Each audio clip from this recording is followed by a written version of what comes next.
48 ಕರ್ಮ ಪ್ರಕೃತಿಗಳು ಭಾಗ 5. ಶ್ರೀ ಋಷಭನಾಥರಿಂದ ವರ್ಧಮಾನರವರಿಗೆ 24 ತೀರ್ಥಂಕರರಿಗೆ ಜಯವಾಗಲಿ. ನನ್ನ ಸಮಸ್ತ ಗುರುಗಳಿಗೆ ಜಯವಾಗಲಿ. 148 ಕರ್ಮ ಪ್ರಕೃತಿಗಳನ್ನು ಭಾಗ 5ರಲ್ಲಿ ಕೇಳ್ತಾ ಇದ್ದೀನಿ. ಈಗ ನೋಡಿ, ನಿನ್ನೆಯ ವಿಷಯ ನಡೀತಾ ಇದೆ. ಯಾಕೆಂದ್ರೆ ಸಮಯ ಆಯ್ತು ಅಂತ ಹೇಳಿ ನೀವು ಹೋಗ್ಬಿಟ್ರಿ ನಿನ್ನೆ ಅಲ್ವಾ? ಈಗ ಇದು ಅಕ್ಷರಗಳು ಸಣ್ಣ ಕಂಡ್ರೆ ನೀವು ಮೊಬೈಲ್ ಸ್ಕ್ರೀನ್ ಅನ್ನ ಜೂಮ್ ಮಾಡ್ಕೊಂಡು ನೋಡ್ಬೋದು. ಎಷ್ಟು ದೊಡ್ಡ ಬೇಕಾದ್ರೂ ಅಕ್ಷರ ಬೇಕಾದ್ರೂ ಮಾಡಿ ನೋಡ್ಬೋದು, ಅವಕಾಶ ಇದೆ. ಇಲ್ಲಿ ನೋಡಿ, ಈಗ ಮೋಹನೀಯ ಕರ್ಮ, ನಿನ್ನೆ ವಿಷಯ ಮೋಹನೀಯ ಕರ್ಮ. ಅದರ ಒಳಗಡೆ 2 ಭೇದ ಆಯ್ತು. ಮೊದಲು ದರ್ಶನ ಮೋಹನೀಯ, ಇನ್ನೊಂದು ಚಾರಿತ್ರ್ಯ ಮೋಹನೀಯ. ಈಗ ಅದು ಹಾಗಿರ್ಲಿ. ಇಲ್ಲಿ ದರ್ಶನ ಮೋಹನೀಯ ಬಂದ ತಕ್ಷಣ ಇಲ್ಲಿ ನೋಡಿ, ಅದರದ್ದು ಕೇವಲ 3 ಭೇದಗಳು. ಅದು ಒಂದು ಮಿಥ್ಯಾತ್ವ, ಸಮ್ಯಕ್ ಮಿಥ್ಯಾತ್ವ, ಸಮ್ಯಕ್ ಪ್ರಕೃತಿ. ಇವು 3 ಆದ್ವಲ್ಲ. ಈಗ ಇಲ್ಲಿ ನೋಡ್ಕೊಡ್ರಿ, ಈ ಕಡೆ ಚಾರಿತ್ರ್ಯ ಮೋಹನೀಯ ಇದೆಯಲ್ಲ, ಇದ್ರ ಒಳಗಡೆ ಅದು ಸ್ವಯಂ ತಾನೇ 2 ಭೇದ ಮಾಡ್ಕೊಳ್ತು. ಏನು ಅಂತಂದ್ರೆ, ಇಲ್ಲಿ ಕಷಾಯ ಮೋಹನೀಯ, ಅಕಷಾಯ ಮೋಹನೀಯ.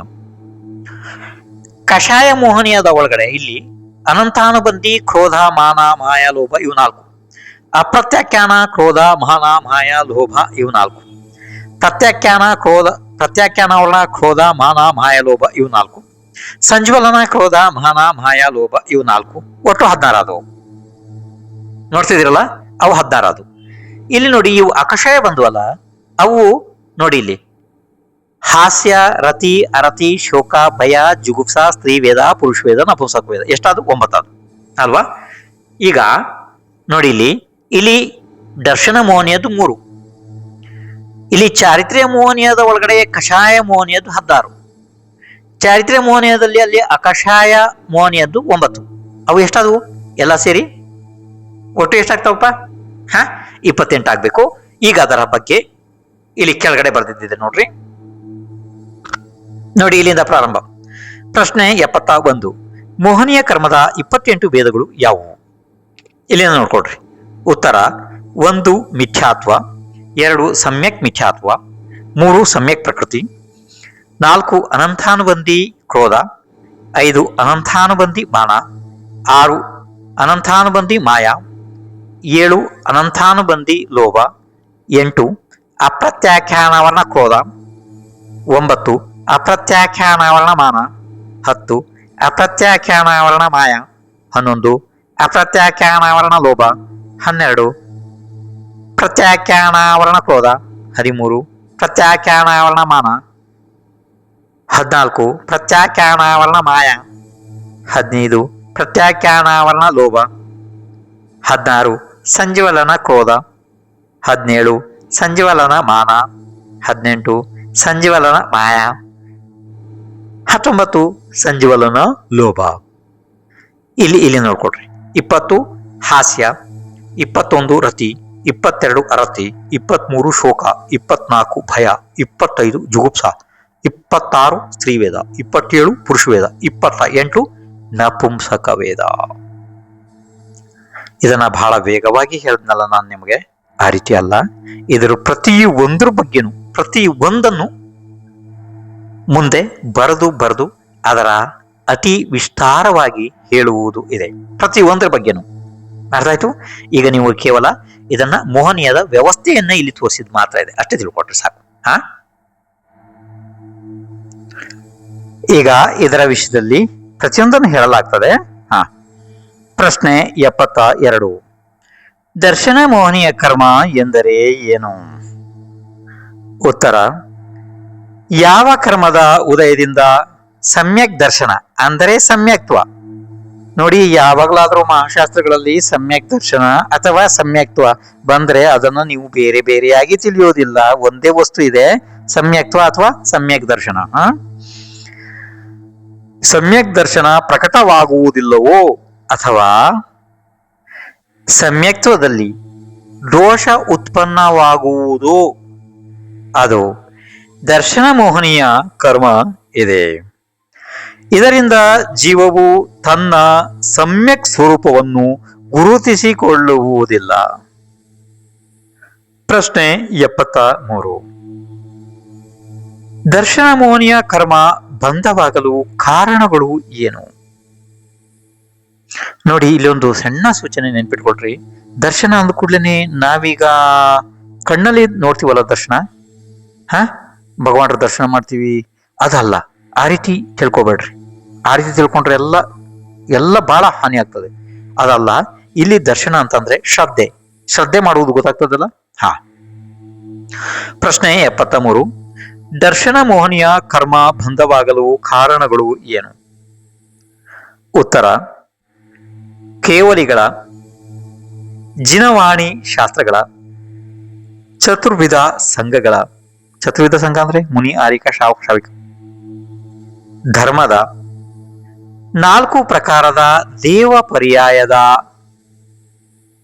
ಜೀವಗಳ, ಅವರಣವಾದ ಅಂದರೆ ಇವರಲ್ಲಿ ಇಲ್ಲದ ದೋಷಗಳನ್ನು ಆರೋಪ ಮಾಡುವುದು. ಅವರ್ಣವಾದ ಅಂತಂದ್ರೆ ಇಲ್ಲದ ದೋಷವನ್ನ ಹೇಳಿ ಅವರ ಮೇಲೆ ಹೇಳೋದು, ಅಂದ್ರೆ ಆರೋಪ ಮಾಡುವುದರಿಂದ ದರ್ಶನ ಮೋಹನಿಯ ಕರ್ಮದ ಬಂಧ ಆಗುತ್ತದೆ. ಇವು ಸ್ಥೂಲ ರೂಪದ ವಿಷಯ ಅಷ್ಟೇನೆ. ಪೃಥ್ವಿ, ಜಲಾಗ್ನಿ, ವಾಯು, ವನಸ್ಪತಿ ಇವು ಯಾವ ಕೆಲಸನೂ ಮಾಡದಿದ್ರು ಕೂಡ ಅವಕ್ಕೆ ದರ್ಶನ ಮೋಹನಿಯ ಸಹಜವಾಗಿ ಇದ್ದೇ ಇರ್ತದೆ. ಅದು ಬಹಳ ವಿಸ್ತಾರ ವಿಷಯ ಆದ್ರಿಂದ ಇಲ್ಲಿ ಹೇಳಲಾಗುವುದಿಲ್ಲ. ಪ್ರಶ್ನೆ 74. ಅವರ್ಣವಾದ ಯಾವ ವಸ್ತುಗಳದ್ದು ಮಾಡಬಾರದು? ಉತ್ತರ: ಕೇವಲಿ ಭಗವಾನರು ಆಹಾರ ಮಾಡುತ್ತಾರೆ. ಶಾಸ್ತ್ರದಲ್ಲಿ ಮಾಂಸ ಭಕ್ಷಣೆ ಹೇಳಿದ್ದಾರೆ. ಸಾಧುಗಳು ಅಶುಚಿ, ಅಪವಿತ್ರ ಇದ್ದಾರೆ. ಜಿನ ಧರ್ಮದಿಂದ ಲಾಭ ಇಲ್ಲ. ದೇವಗತಿಯ ದೇವತೆಗಳು ಯಜ್ಞದ ಮಾಂಸವನ್ನು ತಿನ್ನುತ್ತಾರೆ. ಆದಿ ಅನೇಕ ಕುಕಲ್ಪನೆಗಳಿಂದ ಸತ್ಯ ವಸ್ತುಗಳಲ್ಲಿ ಸುಳ್ಳು ಆರೋಪ ಹೊರಿಸಬಾರದು.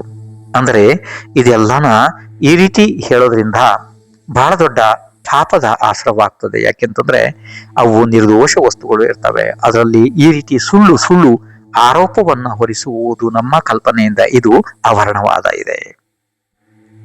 ಪ್ರಶ್ನೆ 75. ದರ್ಶನ ಮೋಹನಿಯದ 3 ಭೇದಗಳು ಯಾವುವು? ಉತ್ತರ: 1 ಮಿಥ್ಯಾತ್ವ, 2 ಸಮ್ಯಕ್ ಮಿಥ್ಯಾತ್ವ, 3 ಸಮ್ಯಕ್ ಪ್ರಕೃತಿ. ಪ್ರಶ್ನೆ 76. ಮಿಥ್ಯಾತ್ವ ಮೋಹನೀಯ ಕರ್ಮ ಎಂದರೆ ಏನು? ಅಂದ್ರೆ ಈಗ ನೋಡ್ರಿ, ದರ್ಶನ ಮೋಹನೀಯದು 3 ಭೇದಗಳು ಇದಾವಲ್ಲ, ಮಿಥ್ಯಾತ್ವ, ಸಮ್ಯಕ್ ಮಿಥ್ಯಾತ್ವ, ಸಮ್ಯಕ್ ಪ್ರಕೃತಿ. ಈಗ ಹೇಳಿದ್ದಿದೆಯಲ್ಲ, ಅದರಲ್ಲಿ ಇದು 1ನೇದು ಗೊತ್ತಾಯ್ತು. ನೋಡಿ, ಮೋಹನಿಯದ್ದು 28 ಪ್ರಕೃತಿ ಇದಾವೆ ಒಟ್ಟಿಗೆ, ಅದರಲ್ಲಿ ಇದು 1ನೇದು. ಮತ್ತೆ 148 ಕರ್ಮ ಪ್ರಕೃತಿಗಳು ಒಟ್ಟು ಇದಾವೆ, ಅದರಲ್ಲಿ 17ನೇದು ಗೊತ್ತಾಯ್ತು. ಅಂದ್ರೆ ಈಗ ಮೋಹನಿಯದ್ದು ಒಟ್ಟು 28ರಲ್ಲಿ 1ನೇದು ನಡೀತದೆ. ಉತ್ತರ: ಯಾವುದರ ಉದಯದಿಂದ ಜೀವದಲ್ಲಿ ತತ್ವಗಳ ಯಥಾರ್ಥ ಶ್ರದ್ಧೆ ಆಗದೆಯೇ ಉಲ್ಟಾ ಅಂದರೆ ವಿಪರೀತ ಶ್ರದ್ಧೆ ಆಗುವುದೋ ಅದು ಮಿಥ್ಯಾತ್ವ ಮೋಹನೀಯ ಕರ್ಮ ಇದೆ. ಪ್ರಶ್ನೆ 77. ಮಿಥ್ಯಾತ್ವದ ಲಕ್ಷಣಗಳು ಏನು? ಉತ್ತರ: ಇದರಲ್ಲಿ ಮುಖ್ಯವಾಗಿ 2 ಪ್ರಕಾರಗಳಿವೆ. ಅಂದ್ರೆ ಗ್ರಹೀತ, ಇದನ್ನ ಅಧಿಗಮಜ ಅಂತ ಕೂಡ ಹೇಳ್ತಾರೆ, ಗ್ರಹೀತ ಮಿಥ್ಯಾತ್ವ, ಮತ್ತು ಅಗ್ರಹೀತ ಅಂದರೆ ನೈಸರ್ಗಿಕ. ಇದು ಯಾರು ಹೇಳಿದ್ದಲ್ಲ, ಏನಲ್ಲ, ಸ್ವಾಭಾವಿಕವಾಗಿ ಜೀವದಲ್ಲಿ ಇರ್ತದೆ ಆ ಥರ ಮಿಥ್ಯಾತ್ವ. ಯಾವುದು? ಒಂದು ಗ್ರಹೀತ ಮಿಥ್ಯಾತ್ವ, ಇನ್ನೊಂದು ಅಗ್ರಹೀತ ಮಿಥ್ಯಾತ್ವ, ಅಥವಾ ಅಧಿಗಮಜ ಮಿಥ್ಯಾತ್ವ, ಅಥವಾ ಇನ್ನೊಂದು ನೈಸರ್ಗಿಕ ಮಿಥ್ಯಾತ್ವ. ಆ ರೀತಿ ಬೇರೆಯವರ ಉಪದೇಶದಿಂದ ಕುದೇವ, ಕುಶಾಸ್ತ್ರ, ಕುಗುರುವಿನ ಮೇಲೆ ಶ್ರದ್ಧೆ ಆಗುವುದು ಗ್ರಹೀತ ಮಿಥ್ಯಾತ್ವ ಇದೆ. ಮತ್ತು ಬೇರೆಯವರ ಉಪದೇಶ ಇಲ್ಲದೆಯೇ ಸ್ವಾಭಾವಿಕವಾಗಿಯೇ ಮಿಥ್ಯಾತ್ವ ಕರ್ಮದ ಉದಯದಿಂದ ಸತ್ಯವಾದಂತಹ ಭೀತರಾಗಿ ಸರ್ವಜ್ಞ ದೇವ, ಜಿನವಾಣಿ ಶಾಸ್ತ್ರ, ಪರಿಗ್ರಹ ರಹಿತ ದಿಗಂಬರ ಗುರುಗಳಲ್ಲಿ ಅಶ್ರದ್ಧೆ ಉಂಟಾಗುವುದು ಅಗ್ರಹಿತ ಮಿಥ್ಯಾತ್ವ ಇದೆ. ಇದು ಜೀವಕ್ಕೆ ಯಾರು ಹೇಳಿಕೊಟ್ಟು ಮಾಡಿಸಿಲ್ಲ, ಜೀವದ ಸ್ವಭಾವವೇ ಹಾಗೆ ಇದೆ. ಇದು ಅಗ್ರಹಿತ ಮಿಥ್ಯಾತ್ವ. ಬೇರೆಯವರೆಲ್ಲ ಹೇಳಿದ್ದನ್ನ ಅಥವಾ ಕೇಳಿದ್ದನ್ನ ಉಪದೇಶದಿಂದ, ಅಂದ್ರೆ ಬೇರೆಯವರು ಮಾಡಿದ್ದನ್ನು ನೋಡಿ ಅವರ ಉಪದೇಶದಿಂದ ಮಾಡ್ತೀವಲ್ಲ, ಅದು ಗ್ರಹಿತ ಮಿಥ್ಯಾತ್ವ. ಇನ್ನೊಂದು ಅಗ್ರಹಿತ ಮಿಥ್ಯಾತ್ವ. ಪ್ರಶ್ನೆ 78. ಮಿಥ್ಯಾತ್ವದ ಭೇದಗಳು ಯಾವುವು? ಅಂದ್ರೆ ಇಲ್ಲಿ ಗ್ರಹಿತ ಮಿಥ್ಯಾತ್ವ ಅಗ್ರಹಿತ ಮಿಥ್ಯಾತ್ವ ಆಯ್ತಲ್ಲ, ಆ ರೀತಿ ಅಲ್ಲ. ಇನ್ನು ಆ ಎರಡರಲ್ಲೂ ಕೂಡ ಭೇದಗಳಿದಾವೆ. ಅವು ಯಾವುವು ಅಂತ ಕೇಳ್ತಿದ್ದಾರೆ. ಉತ್ತರ: ಏಕಾಂತ ಮಿಥ್ಯಾತ್ವ, ವಿಪರೀತ ಮಿಥ್ಯಾತ್ವ, ವಿನಯ ಮಿಥ್ಯಾತ್ವ, ಸಂಶಯ ಮಿಥ್ಯಾತ್ವ ಮತ್ತು ಅಜ್ಞಾನ ಮಿಥ್ಯಾತ್ವ. ಇವು 5 ಇರುತ್ತವೆ. ಇಲ್ಲಿ ನನಗೆ ವಿಸ್ತಾರವಾಗಿ ಹೇಳುವ ಅವಕಾಶ ಇಲ್ಲ. ನಿಮಗೆ ಯಾರಿಗಾರು ಅತಿ ವಿಸ್ತಾರವಾದ ಕಥನಗಳು ಇದರಲ್ಲಿ ಬೇಕು ಅಂತ ಅನ್ನೋ ಪಕ್ಷದಲ್ಲಿ ನೀವು ನಿಮ್ಮ ಮೊಬೈಲ್ನಲ್ಲಿ ಪ್ಲೇಸ್ಟೋರಿಗೆ ಹೋಗ್ರಿ. ಅಲ್ಲಿ ವಿದ್ಯಾಭೂಷಣ್ ಮಹಾರಾಜ್ ಅಂತ ಹೇಳಿ ಆ್ಯಪ್ ಡೌನ್ಲೋಡ್ ಮಾಡಿಕೊಡ್ರಿ.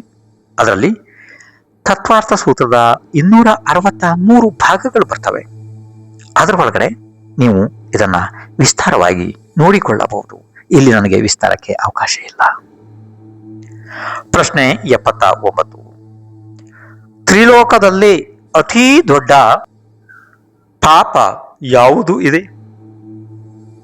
ಉತ್ತರ: ಜೀವನಿಗೆ 3 ಲೋಕದಲ್ಲಿ 3 ಕಾಲದಲ್ಲಿ ಮಿಥ್ಯಾತ್ವದಂತಹ ಘೋರ ಪಾಪ ಬೇರೆ ಯಾವುದೂ ಇಲ್ಲ.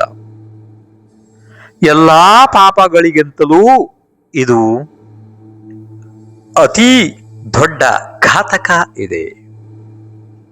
ವಿಷ, ಸರ್ಪ, ಶತ್ರು ಆದಿ ಒಂದೇ ಭವವನ್ನು ನಾಶ ಮಾಡುತ್ತವೆ. ಆದರೆ ಮಿಥ್ಯಾತ್ವವು ಅನಂತ ಭವಗಳವರೆಗೆ ಜೀವನಿಗೆ ಅನಂತ ದುಃಖದಾಯಿ ಇದೆ. ಪ್ರಶ್ನೆ 80. ಕುದೇವತೆಗಳಿಗೆ 1 ಸಾರಿ ನಮಸ್ಕರಿಸಿದರೆ, ಅಂದ್ರೆ ನಮಸ್ಕಾರ ಮಾಡಿದರೆ ಎಷ್ಟು ಪಾಪ ಇದೆ?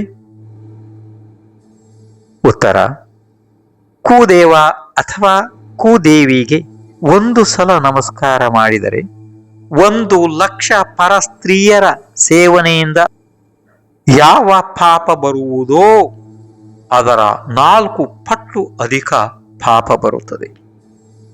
ಅಂದರೆ ಹಿಂಸೆ ಆದಿ 5 ಪಾಪಗಳಿಗಿಂತಲೂ ಈ ಮಿಥ್ಯಾತ್ವ ಭಯಂಕರ ಘೋರ ಪಾಪ ಇದೆ. ಪ್ರಶ್ನೆ 81. ಆ ರೀತಿ ಯಾವ ಶಾಸ್ತ್ರದಲ್ಲಿ ಇದೆ?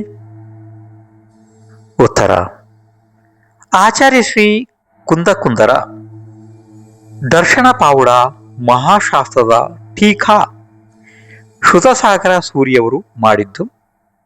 ಅದರಲ್ಲಿ ಗಾಥಾ ಸಂಖ್ಯೆ 8ರ ಟೀಕೆಯಲ್ಲಿ ಪುಟ ಸಂಖ್ಯೆ 12 ಪ್ರಕಾಶಕರು ಭಾರತ ವರ್ಷೀಯ ಅನೇಕಾಂತ ವಿದ್ವತ್ ಪರಿಷತ್ ರಾಜಸ್ಥಾನ, ಇದರಲ್ಲಿ ಇದೆ. ಬೇಕಾದ್ರೆ ನೀವು ನಿಮ್ಮ ಕಣ್ಣಿನಿಂದಲೇ ನೋಡಿಕೊಳ್ಳಬಹುದು. ಮಿಥ್ಯಾತ್ವ ಮಹಾಪಾಪ ಇದೆ. ಪ್ರಶ್ನೆ 82. ಅದು ಒಂದೇ ಶಾಸ್ತ್ರದಲ್ಲಿ ಹೇಳಿದ್ದಾರೋ ಅನ್ಯ ಶಾಸ್ತ್ರಗಳಲ್ಲೂ ಇದೆಯಾ? ಉತ್ತರ: ಸಾವಿರಾರು ಶಾಸ್ತ್ರಗಳು ಇವೆ. ಅವುಗಳಲ್ಲಿ ಇನ್ನಿತರ ಅನೇಕ ಪ್ರಕಾರಗಳಿಂದ ಮಿಥ್ಯಾತ್ವವನ್ನೇ ಅತೀ ಘಾತಕ ವಸ್ತು ಎಂದಿದ್ದಾರೆ. ಉದಾಹರಣೆಗೆ ರಕ್ತಕರಂಡಕ ಶ್ರಾವಕಾಚಾರ, ತತ್ವಾರ್ಥ ಸೂತ್ರದ ಅನೇಕ ಟೀಕಾ ಗ್ರಂಥಗಳು, ಅಂದ್ರೆ ಆಚಾರ್ಯ ಅಕಲಂಕ್, ಆಚಾರ್ಯ ವಿದ್ಯಾನಂದಿ ಆದಿ ಅನೇಕ ಶಾಸ್ತ್ರಗಳಿದ್ದಾವೆ, ಅನೇಕ ಗ್ರಂಥಗಳಿದ್ದಾವೆ. ಅದರಲ್ಲೆಲ್ಲ ಮಿಥ್ಯಾತ್ವವನ್ನ ಬಹಳ ದೊಡ್ಡ ಪಾಪ ಎಂದಿದ್ದಾರೆ. ಪ್ರಶ್ನೆ 83. ಸಮ್ಯಕ್ ಮಿಥ್ಯಾತ್ವ ಅಂದರೆ ಮಿಶ್ರ ಮೋಹನೀಯ ಕರ್ಮ ಎಂದರೇನು? ಸ್ವಲ್ಪ ನೆನ್ಪಿಟ್ಕೊಡ್ರಿ. ಇದನ್ನ ಸಮ್ಯಕ್ ಮಿಥ್ಯಾತ್ವ ಎನ್ನುತ್ತಾರೆ ಅಥವಾ ಮಿಶ್ರ ಮೋಹನೀಯ ಕರ್ಮ ಕೂಡ ಎನ್ನುತ್ತಾರೆ. ಈಗ ದರ್ಶನ ಮೋಹನೀಯದ 3 ಪ್ರಕೃತಿಗಳು ಇದ್ದು ನಿಮಗೆ ಯಾವ್ಯಾವು? ಮಿಥ್ಯಾತ್ವ, ಸಮ್ಯಕ್ ಮಿಥ್ಯಾತ್ವ, ಸಮ್ಯಕ್ ಪ್ರಕೃತಿ ಅಲ್ವಾ? ಅದರಲ್ಲಿ ಈಗ 2ನೇ ವಿಷಯ ನಡೀತಾ ಇದೆ. ಅಂದ್ರೆ ಮೋಹನೀಯ ಒಟ್ಟು 28 ಆಗ್ತವೆ. ಅದರಲ್ಲಿ ನೋಡಿ 28ರಲ್ಲಿ ಈಗ 2ನೇ ವಿಷಯ 148 ಒಟ್ಟು ಕರ್ಮ ಪ್ರಕೃತಿಗಳಿದಾವಲ್ಲ, ಅದರಲ್ಲಿ 18. ಉತ್ತರ: ಯಾವ ಕರ್ಮದ ಉದಯದಿಂದ ತತ್ವಗಳ ಶ್ರದ್ಧೆ ಮತ್ತು ಅಶ್ರದ್ಧೆ ಎರಡೂ ಸೇರಿ ಮಿಶ್ರ ಭಾವವಾಗುತ್ತದೆ, ಅದು ಸಮ್ಯಕ್ ಮಿಥ್ಯಾತ್ವ ಕರ್ಮ ಇದೆ. ಉದಾಹರಣೆಗೆ, ಮೊಸರು ಮತ್ತು ಬೆಲ್ಲ ಕೂಡಿಸಿದರೆ ಬರುವ ಮಿಶ್ರ ಸ್ವಾದದಂತೆ. ಪ್ರಶ್ನೆ 84. ಸಮ್ಯಕ್ ಪ್ರಕೃತಿ ಮೋಹನೀಯ ಕರ್ಮ ಎಂದರೆ ಏನು? ಅಂದರೆ ದರ್ಶನ ಮೋಹನೀಯದ 3 ಭೇದಗಳು ಯಾವ್ಯಾವು? ಮಿಥ್ಯಾತ್ವ, ಸಮ್ಯಕ್ ಮಿಥ್ಯಾತ್ವ, ಸಮ್ಯಕ್ ಪ್ರಕೃತಿ. ಇದು 3ನೇದು. ಆದ್ರೆ ಮೋಹನೀಯದ ಒಟ್ಟು 28 ಪ್ರಕೃತಿ ಆಗ್ತಾವಲ್ಲ, ಅದರಲ್ಲಿ ನೋಡಿ ಇಲ್ಲಿ ಮೋಹನೀಯದ 28ರಲ್ಲಿ 3ನೇದು, ಒಟ್ಟು ಕರ್ಮ ಪ್ರಕೃತಿ 148ರಲ್ಲಿ 19ನೇದು. ಗೊತ್ತಾಗ್ತಾ ಇದೆಯಲ್ಲ? ಉತ್ತರ: ಯಾವ ಕರ್ಮದ ಉದಯದಿಂದ ಆಪ್ತ ಅಂದರೆ ಜಿನದೇವ, ಆಗಮ ಅಂದರೆ ಅವರು ಹೇಳಿರುವ ಶಾಸ್ತ್ರ, ಮತ್ತು ಪದಾರ್ಥಗಳಲ್ಲಿ ಶಿಥಿಲತೆ ಮತ್ತು ಅಸ್ಥಿರತೆ ಉಂಟಾಗುತ್ತದೆಯೋ ಅದು ಸಮ್ಯಕ್ ಪ್ರಕೃತಿ ಕರ್ಮದ ಉದಯದಿಂದ ಆಗುತ್ತದೆ. ಇದರಲ್ಲಿ ಸಮ್ಯಕ್ತ್ವದ ಘಾತವಂತೂ ಆಗುವುದಿಲ್ಲ. ಆದರೆ ಇದರಲ್ಲಿ ಅಂದ್ರೆ ಸಮ್ಯಕ್ತದಲ್ಲಿ ಅದು ಛಲ, ಮಲ, ಅಗಾಢ ಮುಂತಾದ ದೋಷಗಳನ್ನು ಉತ್ಪನ್ನ ಮಾಡ್ತಾ ಇರ್ತದೆ. ಅದರಲ್ಲಿ ಅಂದ್ರೆ ಸಮ್ಯಕ್ ದರ್ಶನದಲ್ಲಿ ಈ ದೋಷಗಳು ಉತ್ಪನ್ನ ಆಗ್ತವೆ ಈ ಕರ್ಮದಿಂದ, ಅಂದ್ರೆ ಈ ಸಮ್ಯಕ್ ಪ್ರಕೃತಿ ಕರ್ಮದಿಂದ. ಪ್ರಶ್ನೆ 85. ಚಾರಿತ್ರ್ಯ ಮೋಹನೀಯ ಕರ್ಮ ಎಂದರೆ ಏನು? ಉತ್ತರ: ಯಾವ ಕರ್ಮದ ಉದಯದಿಂದ ಆತ್ಮನ ಚಾರಿತ್ರ್ಯ ಗುಣದಲ್ಲಿ ಬಾಧೆಯು ಉತ್ಪನ್ನವಾಗುವುದೋ ಅಥವಾ ಆತ್ಮನು ಚಾರಿತ್ರ್ಯವನ್ನು ಧಾರಣೆ ಮಾಡಲಾರನೋ ಅದು ಚಾರಿತ್ರ್ಯ ಮೋಹನೀಯ ಕರ್ಮ ಇದೆ. ಇದರಿಂದ ಜೀವನು ರಾಗಿ ದ್ವೇಷಿಯಾಗಿ ವಿಷಯಗಳಲ್ಲಿ ಆಸಕ್ತಿ ಉಳ್ಳವನಾಗಿ ಹೊಸ ಹೊಸ ಕರ್ಮಗಳನ್ನು ಬಂಧಿಸಿಕೊಳ್ಳುತ್ತಾ ಇರುತ್ತಾನೆ. ಪ್ರಶ್ನೆ 86. ಕಷಾಯ ಮೋಹನೀಯ ಕರ್ಮ ಎಂದರೆ ಏನು? ಪ್ರಶ್ನೆ ಕೇಳಿದ್ರಲ್ಲ. ಪ್ರಶ್ನೆ 86. ಕಷಾಯ ಮೋಹನೀಯ ಕರ್ಮ ಎಂದರೆ ಏನು? ಉತ್ತರ: ಯಾವುದು ಆತ್ಮನ ಶುದ್ಧ ಭಾವವನ್ನು ಘಾತ ಮಾಡುವುದೋ ಅದು ಕಷಾಯ ಮೋಹನೀಯ ಕರ್ಮ ಇದೆ. ಇದರಿಂದ ಜೀವದಲ್ಲಿ ಬೇರೆ ಬೇರೆ ಪ್ರಕಾರದ ಆಕುಲತೆಗಳು ಉತ್ಪನ್ನವಾಗುತ್ತವೆ. ಅಂದ್ರೆ ಆಕುಲತೆ ಉತ್ಪನ್ನವಾಗುತ್ತಾ ಇರುತ್ತದೆ. ಕಷಾಯದ ಮುಖ್ಯತೆಯಿಂದ ಕ್ರೋಧ, ಮಾನ, ಮಾಯ, ಲೋಭ ಎಂದು 4 ಭೇದಗಳು ಆಗುತ್ತವೆ. ಪ್ರಶ್ನೆ 87. 4 ಕಷಾಯಗಳಲ್ಲಿ ರಾಗ ರೂಪ ಮತ್ತು ದ್ವೇಷ ರೂಪ ಯಾವುವು ಇವೆ? ಉತ್ತರ: ಕ್ರೋಧ, ಮಾನ ಇವು ದ್ವೇಷ ರೂಪದವು ಇವೆ ಮತ್ತು ಮಾಯಾ, ಲೋಭ ಇವು ರಾಗರೂಪ ಇವೆ. ವಿದ್ಯಾಭೂಷಣ್ ಮಹಾರಾಜರ ಆ್ಯಪ್ ಅನ್ನು ಡೌನ್ಲೋಡ್ ಮಾಡಿಕೊಳ್ಳಲು ಪ್ಲೇಸ್ಟೋರ್ ಅನ್ನು ಓಪನ್ ಮಾಡಿ ಹಾಗೂ ಟೈಪ್ ಮಾಡಿ ವಿದ್ಯಾಭೂಷಣ್ ಮಹಾರಾಜರ ಫೋಟೋ ಕಾಣಿಸುತ್ತೆ, ಅದರ ಮೇಲೆ ಕ್ಲಿಕ್ ಮಾಡಿಕೊಳ್ಳಿ ಹಾಗೂ ಆ್ಯಪ್ ಅನ್ನು ಇನ್ಸ್ಟಾಲ್ ಮಾಡಿಕೊಳ್ಳಿ ಹಾಗೂ ನಿಮಗೆ ಬೇಕಾದ ಶಾಸ್ತ್ರದ ಸ್ವಾಧ್ಯಾಯವನ್ನು ಆಡಿಯೋ ಮೂಲಕ ಕೇಳಿ ತಿಳಿದುಕೊಳ್ಳಿ. ಯೂಟ್ಯೂಬ್ ಚಾನಲ್ ಅನ್ನು ಸಬ್ಸ್ಕ್ರೈಬ್ ಮಾಡಿ, ಲೈಕ್ ಮತ್ತು ಶೇರ್ ಮಾಡಿ.